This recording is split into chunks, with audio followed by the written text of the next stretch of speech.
运动一直以来都是日本十分热门的漫画类型，虽然受众数量无法和七龙珠、火影忍者或航海王这些热血王道的主流作品相提并论，但运动本身就与读者的生活经历有着密切关联，刻画到位，自然会有一批忠实读者。不过，碍于运动题材本就有着规则和肢体的限制，再加上热门运动也就有那几种，导致创作者能发挥的空间相对受限。所以，近年来运动类型的漫画也逐渐从注重写实风格的《灌篮高手》《第一神拳》《棒球大联盟》等经典作品，逐渐转向以夸张手法闻名的《网球王子》《闪电11人》或《黑子的篮球》发展。但在如今酷炫招式和人设取代运动技术的大势所趋下，却有一部作品反其道而行，不仅完全不见一击必杀的无敌技能，也没有为了塑造角色魅力忽略对剧情和比赛的刻画，在让无数读者切身体验排球这项运动的乐趣之余，更收获了继续向前迈进的能量与感动。这部漫画便是古馆春一老师创作的《排球少年》。不瞒各位哦，其实我也是从当初漫画连载一路追到完结，并在之后陆陆续续又重看了3遍，世纪动画也追了大概3遍的老粉丝。不敢说对每场比赛内容倒背如流，但每每回顾，还是会被早已经知道如何发展的情节深深触动。对我个人而言，与其说排球少年是热血的青春回忆，更像是在面临低潮时重新振作的精神食粮。因此，当看到睽违4年之久，和大全区决定将整部作品最具传奇色彩的乌野和英居两校垃圾场决战搬上大荧幕时，当然立刻就预购了先行场和之后的 IMAX 场次。这次剧场版不仅上映当天就创下日本影史第4的佳绩，至今也已经累积超过87.5亿日元的票房，更是有望超越去年让无数老粉梦回少年的 The First Slam Dunk。究竟这部剧场版为何会有如此强大的号召力，又是否符合粉丝们众望所归的期待呢？就让我们来好好聊聊吧。如果你是第一次来到这里，本频道致力推广影视作品背后更多的可能性，内容包含深度点评、影剧推荐、影视趣闻，以及各种技术解析，不定期还会有超可爱猫猫彩蛋与你作伴哦。如果你也跟我们一样喜欢电影，就请订阅、按赞以及开启小铃铛，你的支持就是我们努力更新的最好动力哦。位处宫城县的乌野高中和在东京的英居高中，本该因为地缘关系而八竿子打不着，但是人的因缘却巧妙让2支历史悠久的球队产生联系。在国中例行赛相遇，互看不顺眼，却将彼此认为最佳对手的乌养一系和猫鼬御史，因为猫鼬的忽然转学，让2人再次于高中全国大赛相遇。乌野和英居却在碰面前相继败北。虽然相约一定要在全国大赛打上一场正式比赛，但从此之后，他们都没再登上全国舞台。而时过境迁，当2人毕业后都成为母校担任教练，决心带领球队进入全国大赛实现成绩的诺言，命运依旧没有眷顾这2支不断组织共同训练的球队。最接近的一次机会，就是日向在电视上看到小巨人大放异彩的2008年。只可惜乌野和英居虽然都成功挺进全国大赛，却还是没能上演垃圾场决战。从那之后，2校的实力逐渐没落。乌养教练因为身体因素退休，猫鼬教练虽然退休后重新回到球队执教，但直到日向和影山进入乌野高中，以及乌养教练孙子细心担任乌野的新教练，2队都历经多位强敌的洗礼之后，才终于在正式比赛上正面交锋。但2队的渊源还不止于此，从彼此以乌鸦和猫咪为代表动物，再到横幅上非法与联系的标语，都体现出2支球队截然不同的打球风格。由于日向健人的运动天赋和影山纯熟的举球实力，乌野在众多强敌环视下淬炼出了全员参与进攻的超攻击型球风。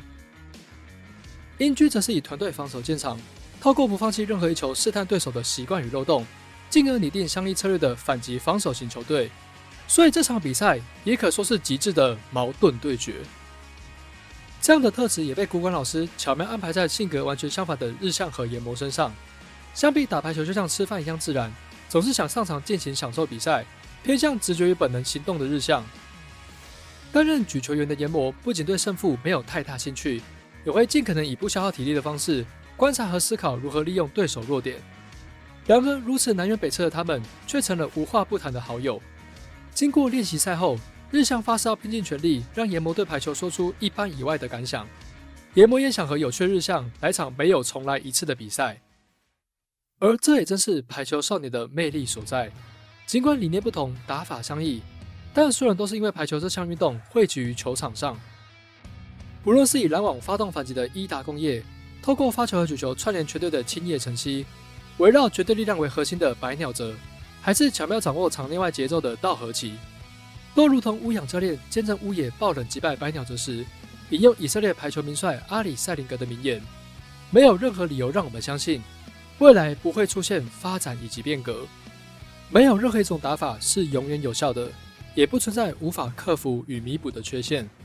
就是如此，排球才会这么有趣的思想贯彻整部作品。所以尽管还是有着性格不算讨喜，甚至有些恶劣的角色，但排球少年从始至终都没有所谓的反派，也不需要刻意塑造对立立场，因为对曾经也是排球选手的古管老师来说，求胜欲和挫折感就是最好的剧情推动力。为了支撑起多变的排球战术和比赛内容，古管也在许多运动作品忽略的生活细节煞费苦心。不论是日向从第一次比赛到最后成为职业选手，进入体育馆时脱口而出的是沙龙巴斯味道的习惯，还是隐山看似不愿放下自尊，实则愿意理解并听从建议的反差，又或是在比赛期间不断穿插的各种回忆和场外反应，乍看之下一个不浅的小细节，都可能成为铺垫后续比赛高潮迭起的重要关键。这些元素也都在这次剧场版中展现得淋漓尽致。虽然要将多达4集单行本的内容压缩到1个半小时内，势必要进行大量内容的删减与抉择，这也是许多观众在进场前最担心的部分。但当我们看完电影再重新回顾漫画之后，必须承认虽然仍有不少的遗憾，像是王牌东风和英居防线的精彩攻防，或是2位教练在比赛途中给予选手的心理建设与指导，都碍于篇幅有限被简化了许多。不过如果是从日向和野博的约定为出发点，将重心从2支球队聚焦于2人身上，那么这次剧场版确实已经做到兼顾情感和观赏性的成果。尤其是在画面处理上，起初会觉得剧场版的作画相较动画前3季并没有多大的进步，但随着2队见招拆招的攻守强度逐渐白热化，视角也逐渐从较为广阔的场外视野转向场内选手，最后甚至有颗镜头直接模拟了研磨的主观视线，不只让观众从视觉亲身感受每一球的力道与速度感，整个桥段更大胆的完全没有任何配乐，只留下声优无比真实的喘气、击球和球鞋摩擦地面的声响，甚至就连专注到屏蔽外界杂音和视线慢动作的体感都完整展现，仿佛就连思绪都跟不上当下超高强度的攻防往来，身临其境都不足以形容这样的视听体验。毫不夸张地说，光是这短短约5分钟的画面，就绝对值得一张 IMAX 电影票。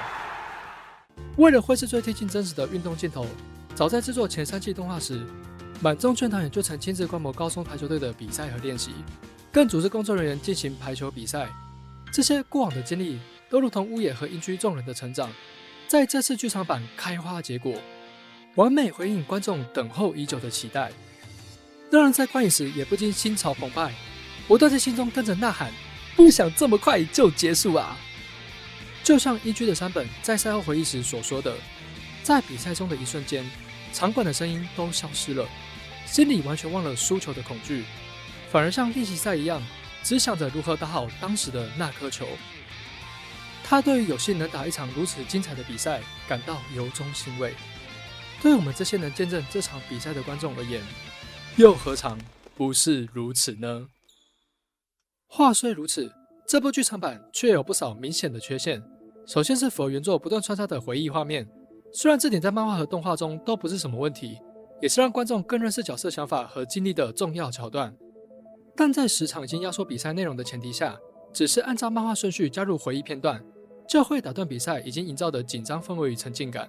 反而造成情绪被强行打断的反效果。如果能在进入回忆前多铺陈一下角色状态，让节奏从快速的比赛中先有所缓和，或许会是更好的安排。再来，虽然电影将重心放在日向和研磨这对新生代的垃圾场对决，却也忽略了这场比赛背后2队历史渊源的重量感。古馆老师在漫画293话2队正式上场前，都特别绘制了7页内容，讲述乌养教练和猫鼬教练的过去，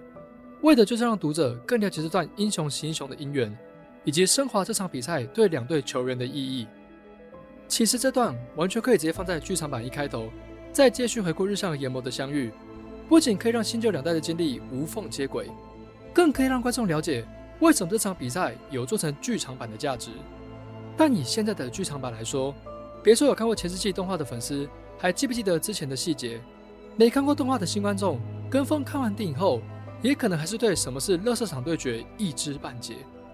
而对我们来说，这才是这次剧场版最令人惋惜的地方。因为排球少年与其他运动作品相比，真正脱颖而出的原因，并非只是上述对于角色和比赛细节的生动描绘，真正画龙点睛的关键是对小人物的刻画。比如受到大地学长影响，尽管明知道赢不了对手，却坚持到最后的池高和女排队长道宫，不仅深刻诠释出无数成为体育努力练习者的心声与遗憾，也让观众认知到简单的一胜背后都是一点一滴不为人所知，甚至是被取消后还是坚持流下汗水换取而来的成果。另外，乌野一年级唯一没进入正选的山口，也靠着自己锲而不舍的努力，用发球为球队做出贡献。和有着极高天赋的队友们不同，国中3年都没进入正选，直到高3才有机会上场的稻荷崎队长北信介，还是因为状态不好被拦网针对，就算知道自己很平凡，也依旧勇往直前世道成功的田中，都在不断提醒着观众，所谓的强弱不能只靠才能断定，将信心、耐性贯彻在生活的方方面面，适时用实际行动与踏实话语寄予回馈。正是因为有每天的那些行动，才有今天的自己，才能在面对胜败时无需回首昨日。也是因为身材上的天生劣势，让日向拥有远超他人对排球的渴望，就算被轻视，被认为只靠隐山的举球才有价值，却是在努力再多也不能上场，只能默默捡球的逆境中，才创造出了看似偶然却不是奇迹，足以支撑自己不断向高处迈进，朴实却无比重要的一球。失败后重新振作的情节，在运动作品早已是标配，但多数作品都是用作让角色进化或新增技能的剧情转折点。不过排球少年却无时无刻不停强调着失败的重要，就连气势偏向乌野的时候，都可能来个措手不及的意外，却可能在下一刻因为一句真诚的话语而放声大笑，正如许多观众心中这部作品的最佳名言。バレーは常に上を向くスポーツだ。从不避讳让角色陷入绝境，也不会用什么有如神助的捷径让情况好转，有的只是自己与队友在面对顺境也好，逆风也罢，尽力不让每一球落地，以最真诚的心态对待排球这项运动的热情与执着。正是这样毫无虚假的精神，才能让无数今天可能在人生这场赛场再次失败的我们，获得能继续期待明天无限可能的动力。所以就这个角度来看，尽管这次剧场版在制作上绝对没有敷衍，诚意满满，感觉上就像是宫佑曾经对影山说过的，就像是个乖宝宝一样，90分钟的时长绝对是个致命伤。如果把整部剧场版当成一个完整比赛来看，倒也还说得过去。但事实就是，这部剧场版没有发挥这个故事的最大潜力。这么说并不是要否定制作团队的付出，或许也可能是我们自己把期望值拉得太高，但还是非常希望后续有机会的话，能像《鬼灭之刃》一样，把垃圾场决战重制成完整的动画集数，让单纯想看比赛张力的观众能看剧场版，想看完整故事脉络的粉丝能看动画再感动一次。目前有消息表示，原本预计会以2部剧场版完结剩下剧情的计划可能会有变数，是否会有第5季 TV 动画呢？就让我们一起拭目以待吧。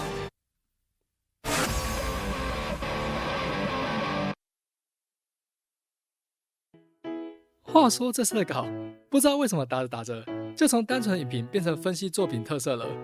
本来还想说要不要删减内容，只留评论就好，但最后还是想忠于初心，趁这个机会向大家完整介绍这部自己非常喜爱的作品。如果觉得有点啰嗦的话，还请见谅。想看更多精彩的影视解析，也欢迎点选结尾的播放清单继续观看。也欢迎留言告诉我们你最喜欢排球少年的哪一场比赛和哪位选手。那么下部影片很快就来，就让我们不见不散啦！如果你觉得我做的不错的话，请帮我按赞和订阅，并开启小铃铛，这样才不会错过之后的更新哦。电影不只是娱乐，也是各式人生的缩影。它来去之间，总会有个画面令你驻足。欢迎各位爱电影、爱人生的朋友来与我们一同学习这门平凡且伟大的艺术。电影学，学电影，我们下回再见喽。